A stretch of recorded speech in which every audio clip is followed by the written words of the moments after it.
എല്ലാവർക്കും നമസ്കാരം.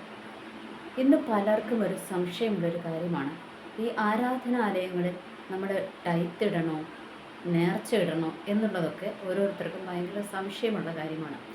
ഞാൻ ആദ്യം തന്നെ പറയട്ടെ, നമ്മളൊരു വിശ്വാസിയാണെങ്കിൽ, നമ്മൾ ഏതെങ്കിലും ഒരു ആരാധനാലയവുമായിട്ട് ബന്ധപ്പെട്ട് നിൽക്കുന്ന വ്യക്തിയാണെങ്കിൽ ആ ആരാധനാലയത്തിലേക്കാണ് നമ്മൾ എന്ത് ആവശ്യങ്ങൾ വന്നാലും ഓടിപ്പോകുന്നത്. പ്രാർത്ഥിക്കുവാൻ അവിടേക്കാണ് ഓടിപ്പോകുന്നത്.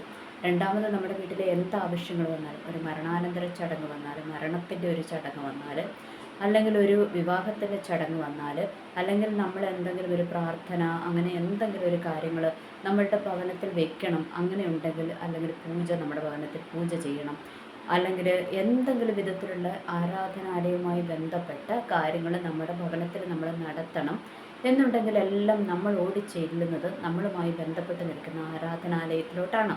അപ്പോൾ നമ്മൾക്കറിയാം, ഈ ആരാധനാലയങ്ങളിൽ ഒരിക്കലും ദൈവം എന്താ പറയുക, ഈ മുകളിൽ നിന്ന് ഇങ്ങനെ പൈസ അങ്ങോട്ട് കെട്ടി ഇറക്കി കൊടുക്കത്തില്ല.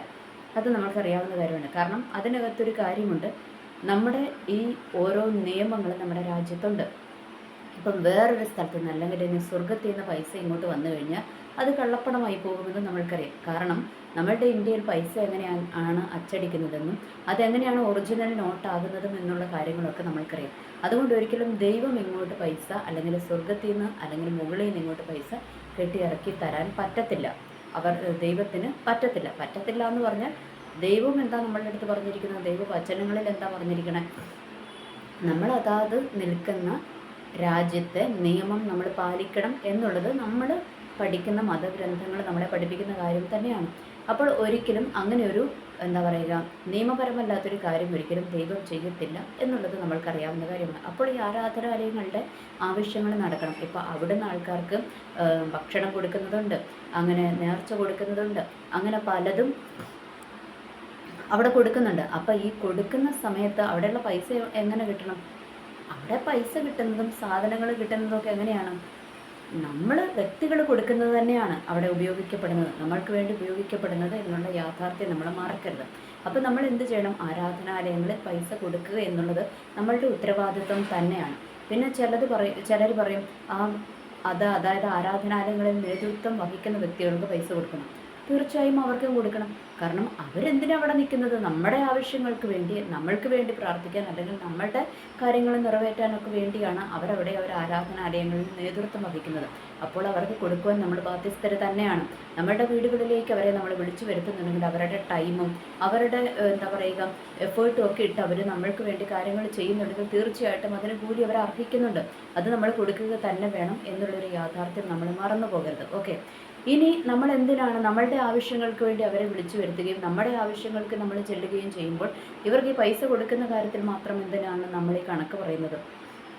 നമ്മളെ കൊണ്ടാവുന്ന വിധത്തിൽ അതൊക്കെ ചെയ്യാൻ നമ്മൾ ബാധ്യസ്ഥരാണ് എന്നുള്ളത് നമ്മൾ മറന്നു പോകരുത്. ഓക്കെ, ഇനി രണ്ടാമത്തെ ഒരു കാര്യം എടുത്താലും ഈ ക്രിസ്ത്യൻസിനോട്ട് സംബന്ധിച്ചിടത്തോളം എനിക്ക് തോന്നുന്നു ക്രിസ്ത്യാനികളാണ് ഈ പൈസയുടെ കണക്ക് ഏറ്റവും കൂടുതൽ പറയുന്നതെന്ന് തോന്നുന്നു. എന്ന് വെച്ചാൽ കൊടുക്കുന്നതിന് ബുദ്ധിമുട്ട്, അതായത് ആരാധനാലയങ്ങളിലും അവിടെ എന്താ പറയുക, ആരാധനാലയങ്ങളിൽ നേതൃത്വം വഹിക്കുന്നവർക്ക് കൊടുക്കുന്നതിന് ഏറ്റവും കൂടുതൽ കുറ്റം പറയുകയും അതിനെ ഏറ്റവും കൂടുതൽ എതിർക്കുകയും ചെയ്യുന്നത് ക്രിസ്ത്യാനികളാണെന്നാണ് എനിക്ക് തോന്നുന്നത്. കാരണം സോഷ്യൽ മീഡിയ ഒക്കെ എടുത്താൽ ഏറ്റവും കൂടുതൽ ക്രിസ്ത്യാനികളാണ് ഇതിന് എതിർപ്പ് പറയുന്നത്. എന്നാൽ ക്രിസ്ത്യൻസിൻ്റെ ബൈബിൾ ഗ്രന്ഥത്തിലോട്ട് നോക്കിയാൽ നമുക്ക് മനസ്സിലാകുന്ന ഒരു കാര്യമുണ്ട്.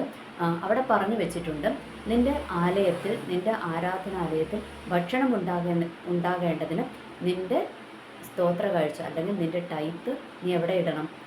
ആരാധനാലയത്തിൽ ഇടണം എന്ന് പറഞ്ഞിട്ടുണ്ട്. അത് പഴയ നിയമത്തിൽ പറഞ്ഞിട്ടുണ്ട്, ടൈത്ത് എന്ന് തന്നെ പറഞ്ഞിരിക്കുന്നത്. അതായത് 10 കൊടുക്കണം എന്നാണ് പറഞ്ഞു വെച്ചിരിക്കുന്നത്, ദശാംശം എന്നാണ് പറഞ്ഞിരിക്കുന്നത്. അപ്പോൾ 10 നമ്മൾ ദശാംശമായിട്ട് ചർച്ചിൽ കൊടുക്കണമെന്ന് പഴയ നിയമത്തിൽ പറഞ്ഞു വെച്ചിട്ടുണ്ട്. ഇനി കുറേ പേര് പറയുന്ന പുതിയ നിയമത്തിലോട്ട് വന്നു കഴിയുമ്പം അങ്ങനെ ഇല്ലല്ലോ എന്ന്. പുതിയ നിയമത്തിൽ സത്യമാണ്, ദശാംശത്തിൻ്റെ കാര്യമല്ല പറഞ്ഞിരിക്കുന്നത്, ഓഹരിയുടെ കാര്യമാണ് പറഞ്ഞിരിക്കുന്നത്. ഓഹരി എന്ന് പറയുന്നത് എപ്പോഴും ദശാംശത്തെ കഴിഞ്ഞും കൂടുതലാണ്. അപ്പോൾ ഓഹരി കൊടുക്കണമെന്ന് ആർക്കാം? വചനം പഠിപ്പിക്കുന്നവന് എല്ലാ നന്മയിലും ഓഹരി കൊടുക്കണം എന്നാണ് പറഞ്ഞു വെച്ചിരിക്കുന്നത്. അപ്പോൾ ഈ ദശാംശത്തെ കഴിഞ്ഞും കൂടുതലാണ് ഓഹരി എന്ന് പറയുന്നത്.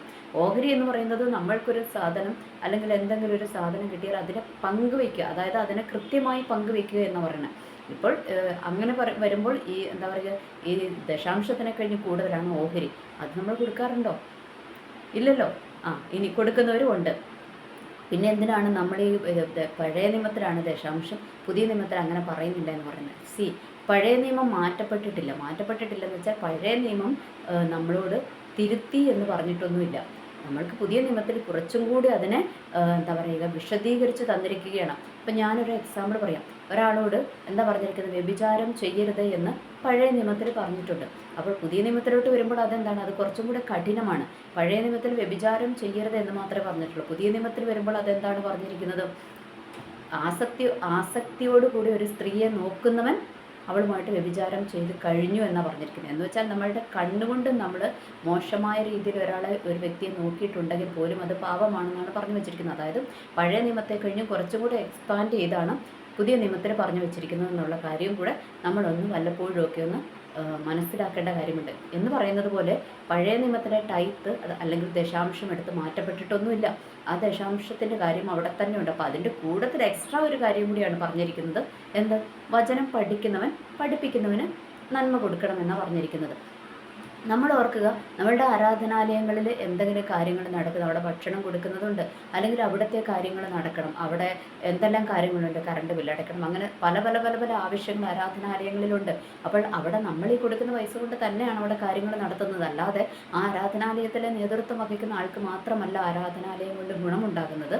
നമ്മൾക്കൊക്കെ ആരാധനാലയവുമായി ബന്ധപ്പെട്ട് നിൽക്കുന്ന എല്ലാവർക്കും അതുകൊണ്ട് ഗുണമുണ്ടാകാറുണ്ട്.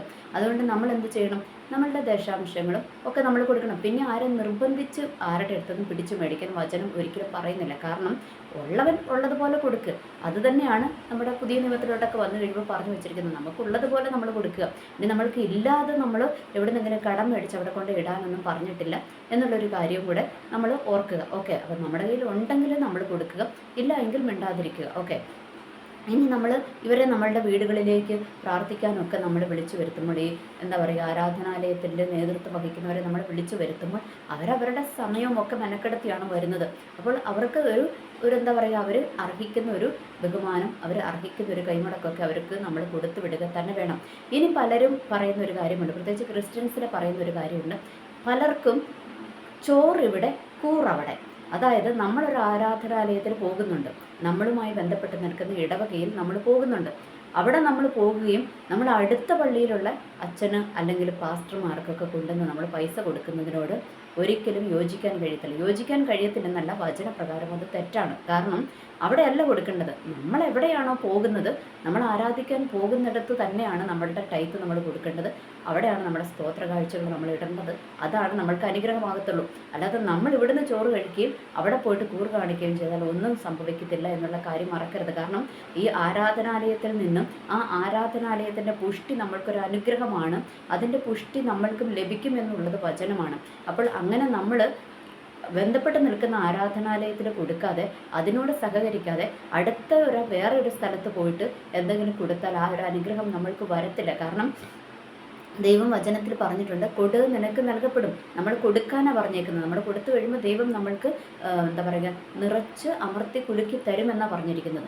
എന്ന് വെച്ചാൽ നമ്മൾക്ക് മുട്ട് വരത്തില്ല, അത് കൊടുത്തത് കൊണ്ട് നമ്മൾക്ക് നഷ്ടം വരത്തില്ല. ദൈവം അത് നമ്മുടെ കാര്യം നോക്കിക്കൊള്ളും എന്ന് തന്നെയാണ് പറഞ്ഞു വെച്ചിരിക്കുന്നത്. അപ്പം നമ്മൾ ചോറ് ഇവിടെയും കൂറ് അവിടെയും കാണിച്ചാൽ അത് നമ്മൾക്ക് അനുഗ്രഹമാകത്തില്ല. അത് ആ പൈസ ചുമ്മാ നമ്മൾക്ക് നഷ്ടമാകത്തേ ഉള്ളൂ. അതുപോലെ തന്നെ നമ്മൾ നമ്മൾ പോകുന്ന ആരാധനാലയത്തിൽ നമ്മളെ വചനം പഠിപ്പിക്കുന്ന ആൾക്ക് നമ്മളുടെ കയ്യിൽ ഉണ്ട് എങ്കിൽ നമ്മൾ കൊടുക്കുക. ഇനി അത് ഇവിടെ കൊടുക്കാതെ വേറെ അടുത്ത പള്ളിയിലെ അച്ഛനോ അല്ലെങ്കിൽ അടുത്ത പള്ളിയിലെ എന്താ പറയുക പാസ്റ്റർമാർക്കോ ഒക്കെ നമ്മൾ കൊണ്ട് കൊടുത്താൽ അതും നമ്മൾക്ക് അനുഗ്രഹമാകത്തില്ല. കാരണം നമ്മളെ വചനം പഠിപ്പിക്കുന്നത് ആരാ? നമ്മളുമായി ബന്ധപ്പെട്ട് നിൽക്കുന്ന സഭയിലെ ആളാണ്, അതിൻ്റെ ആത്മീയ നേതൃത്വം നിൽക്കുന്ന ആളാണ് നമ്മളെ വചനം പഠിപ്പിക്കുന്നത്. അപ്പം നമ്മൾ ഒരിക്കലും അത് പുറത്തുള്ള ഒരാൾക്കല്ല കൊടുക്കേണ്ടത്. പിന്നെ പുറത്തുനിന്ന് ഒരാളെ നമ്മുടെ വീട്ടിൽ എന്തെങ്കിലും ആവശ്യങ്ങൾക്ക് പ്രാർത്ഥിക്കാനും ഒക്കെ നമ്മൾ വിളിച്ചു വരുത്തി കഴിഞ്ഞാൽ അവർക്ക് നമ്മൾ ആ വണ്ടിക്കൂലിയും അവർ വന്ന് അവരുടെ ടൈമൊക്കെ വേസ്റ്റ് ചെയ്യുന്നത്. നമ്മുടെ വീട്ടിൽ എന്ത് പണിക്ക് നമ്മളൊരു പണി ചെയ്യാൻ ഒരാളെ വിളിക്കുക, ഇപ്പോൾ പുറത്തുനിന്നൊരു കൂലിപ്പണിക്കോ എന്തെങ്കിലും നമ്മൾ വിളിച്ചു കഴിഞ്ഞാൽ ചുമ്മാതല്ല, നമ്മളവർക്ക് പൈസ കൊടുക്കണം എന്ന് പറയുന്നത് പോലെ തന്നെ നമ്മൾ വിളിച്ചു വരുത്തിയെങ്കിൽ അവർക്ക് നമ്മൾ പൈസ കൊടുക്കണം എന്നുള്ളത് നമ്മൾ മറന്നു പോകരുത്. ഓക്കെ, അത് നമ്മൾ ചെയ്യേണ്ട ഒരു മാനുഷികമായ ഒരു പരിഗണന നമ്മൾ ചെയ്യണം. പക്ഷേ അതൊന്നുമല്ല, അവർ വന്ന് എന്തെങ്കിലുമൊക്കെ പറഞ്ഞിട്ട് പോകും, പ്രാർത്ഥിച്ചിട്ട് പോകും. പക്ഷേ നമ്മൾക്ക് അനുഗ്രഹം വരുന്നത് എവിടുന്നാണ്? നമ്മളുമായി ബന്ധപ്പെട്ട് നിൽക്കുന്ന ആരാധനാലയത്തിൽ നിന്ന് തന്നെ, ആ ആരാധനാലയത്തിൽ നേതൃത്വം കൊടുക്കുന്ന ആളിലൂടെ തന്നെയാണ് ദൈവം നമ്മളോട് സംസാരിക്കുകയും നമ്മൾക്ക് വേണ്ടുന്ന ആലോചനകളും നമ്മൾക്ക് വേണ്ടുന്ന തിരുത്തലുകളും ഒക്കെ തരികയും ചെയ്യുന്നത്. അല്ലാതെ ഓർക്കുക, നമ്മൾ എന്ത് ചെയ്യണം? വീട്ടിൽ നമ്മൾ താമസിക്കുമ്പോൾ നമ്മൾ ബഹുമാനിക്കേണ്ടതും നമ്മൾ അനുസരിക്കേണ്ടതും ആരെയാണ്? നമ്മളുടെ വീട്ടിലെ അപ്പനെയാണ്, അല്ലാതെ അടുത്ത വീട്ടിലെ അപ്പനെ അല്ല. അടുത്ത വീട്ടിലെ അപ്പനെ പോയി അപ്പ എന്ന് വിളിച്ചതുകൊണ്ട് ആ അപ്പൻ നമ്മുടെ അപ്പനാകത്തില്ല. നമ്മുടെ അപ്പൻ ആരാണ്? നമ്മുടെ വീട്ടിലുള്ള നമ്മുടെ സ്വന്തം അപ്പനാണ് നമ്മുടെ അപ്പൻ എന്ന് പറയുന്നത് പോലെ തന്നെയാണ് നമ്മളുമായി ബന്ധപ്പെട്ട് നിൽക്കുന്ന ആരാധനാലയവും. ആ ആരാധനാലയത്തിന് നേതൃത്വം വഹിക്കുന്ന ആളും തന്നെയാണ് നമ്മുടെ ആത്മീയ നേതൃത്വം എന്ന് പറയുന്നത്. അല്ലാതെ അടുത്ത വീട്ടിലോ അടുത്ത സഭയിലോ അല്ല എന്നുള്ള യാഥാർത്ഥ്യവും നമ്മൾ മനസ്സിലാക്കുക. പലരും ഈ ഒരു വിഷയത്തിൽ തെറ്റിപ്പോകാറുണ്ട്. കാരണം ഇവർ വിചാരിക്കും നമ്മൾ ഇവിടെ കൊടുത്തില്ലെങ്കിൽ എവിടെയാണെങ്കിലും കൊടുത്താൽ പോരെയെന്ന്.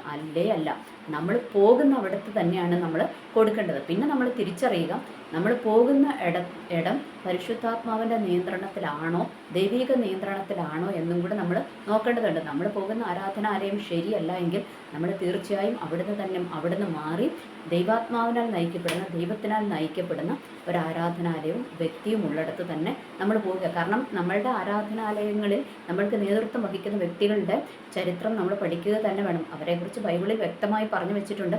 അവർ ഏകഭാര്യയുടെ ഭർത്താവായിരിക്കണം എന്നുള്ള കുറേ ഗുണങ്ങളൊക്കെ അവർക്ക് പറഞ്ഞു വെച്ചിട്ടുണ്ട്. ഈ ഗുണങ്ങളൊക്കെ ഉള്ള വ്യക്തിയാണോ, അവരുടെ ജീവിതത്തിലെ സാക്ഷ്യം സൂക്ഷിക്കുന്ന വ്യക്തിയാണോ എന്ന് നോക്കിയിട്ട് മാത്രമേ അവിടെ പോകാവുള്ളൂ. ഇല്ലെങ്കിൽ അവരിലുള്ള കുട്ടിപ്പിശാചുക്കൾ മുഴുവൻ നമ്മളെ അറ്റാക്ക് ചെയ്യാനുള്ള ചാൻസും ഉണ്ട് എന്ന് നമ്മൾ മറന്നു പോകരുത്. അതുകൊണ്ട് നമ്മൾ എന്ത് ചെയ്യണം? ഒന്നാമത് നമ്മൾ പോകുന്ന ആരാധനാലയവും ആ ആരാധനാലയത്തിന് നേതൃത്വം വഹിക്കുന്ന വ്യക്തിയെക്കുറിച്ച് നമ്മൾ വ്യക്തമായ അറിവുള്ളവരായിരിക്കണം. അവർ ആത്മീയ നേതൃത്വം വഹിക്കുവാൻ ദൈവം ഏൽപ്പിച്ച വ്യക്തികളാണ് എന്ന് നമ്മൾ ഉറപ്പുവരുത്തണം. ഒന്ന്. രണ്ടാമത്, അങ്ങനെയുള്ള സ്ഥലങ്ങളിൽ നമ്മൾ പോകുകയും, അതായത് ദൈവാത്മാവിനാൽ നയിക്കപ്പെടുന്ന, ദൈവത്താൽ നയിക്കപ്പെടുന്ന സ്ഥലങ്ങളിൽ നമ്മൾ പോവുകയും നമ്മളുടെ കയ്യിലുള്ള നന്മകൾ നമ്മൾക്ക് കൊടുക്കുവാൻ പറ്റുന്നത് നമ്മൾ കൊടുക്കുകയും ചെയ്യുക. അപ്പോഴാണ് നമ്മളുടെ ആത്മീയ ജീവിതത്തിൽ നമ്മൾ അനുഗ്രഹിക്കപ്പെടുകയുള്ളൂ എന്നുള്ള യാഥാർത്ഥ്യം നമ്മൾ മറക്കരുത്. അല്ലാതെ വഴിയെ കൂടെ പോകുന്നവർക്ക് വഴിയെ കൂടെ പോകുന്ന കുറേ പ്രാർത്ഥിക്കുന്ന ആൾക്കാരാണെന്ന് പറഞ്ഞ് അവർക്ക് പൈസ കൊടുത്തതുകൊണ്ട് കാര്യമില്ല. നമ്മൾ ഈ രണ്ട് കാര്യങ്ങൾ നമ്മൾ മനസ്സിലാക്കുക. നമ്മളുമായി ബന്ധപ്പെട്ട് നിൽക്കുന്ന ആരാധനാലയത്തിൽ പൈസ കൊടുക്കുക, അതിന് നേതൃത്വം വഹിക്കുന്ന ആൾക്കും നമ്മൾ എന്ത് ചെയ്യണം? പൈസ കൊടുക്കുക. എന്നാലേ നമ്മൾക്കത് അനുഗ്രഹമാകത്തുള്ളൂ. ഈ ബൈബിളിൽ പറയുന്ന ടൈത്തിൻ്റെയും സ്തോത്ര കാഴ്ചയുടെയും ഒക്കെ അനുഗ്രഹം നമ്മൾക്ക് ലഭിക്കണമെങ്കിൽ ഈ ഒരു കാര്യം നമ്മൾ പാലിച്ചിരിക്കണം. ഓർക്കുക, ദൈവം ഒരിക്കലും നമ്മളുടെ തോന്നിവാസത്തിന് നമ്മൾക്ക് കൂട്ടു നിൽക്കുന്ന ദൈവമല്ല. ദൈവം എപ്പോഴും അക്കൗണ്ടബിലിറ്റി കറക്റ്റായി കീപ്പ് ചെയ്യുന്ന ദൈവമാണ്. അതായത് ഒരു വ്യക്തി എപ്പോഴും അച്ചടക്കം പാലിക്കണം, അത് ആത്മീയത്തിലാണെങ്കിലും ഭൗതികത്തിലാണെങ്കിലും എന്ന് നമ്മളെ ഉപദേശിക്കുന്ന ഒരു ദൈവമാണ്. ദൈവം നമ്മളെ തോന്നുന്ന കളികൾക്കൊന്നും വരത്തില്ല. ദൈവത്തിൻ്റെ ആ ഒരു പർപ്പസിലൂടെ, ദൈവത്തിൻ്റെ ആ ഒരു നീതിയായ വഴിയിലൂടെ മാത്രമേ, ദൈവത്തിൻ്റെ ആ ഒരു അച്ചടക്കത്തിൻ്റെ വഴിയിലൂടെ മാത്രമേ ദൈവം പ്രവർത്തിക്കത്തുള്ളൂ എന്നുള്ളതും നമ്മൾ മറക്കരുത്.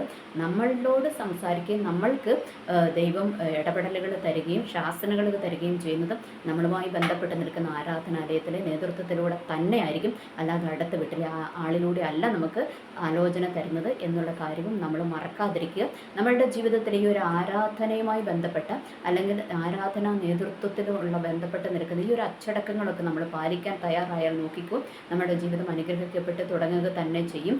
നമ്മൾ വചനത്തിന് വിരുദ്ധമായി അല്ലെങ്കിൽ ദൈവത്തിൻ്റെ വ്യവസ്ഥകൾക്ക് വിരുദ്ധമായി നീങ്ങിയിട്ട് ദൈവം അനുഗ്രഹിച്ചില്ല എന്ന് പറയുന്നതിൽ യാതൊരു അർത്ഥവുമില്ല. എനിവേ, എല്ലാവർക്കും നല്ലൊരു ദിവസം ആശംസിക്കുന്നു. നന്ദി, നമസ്കാരം.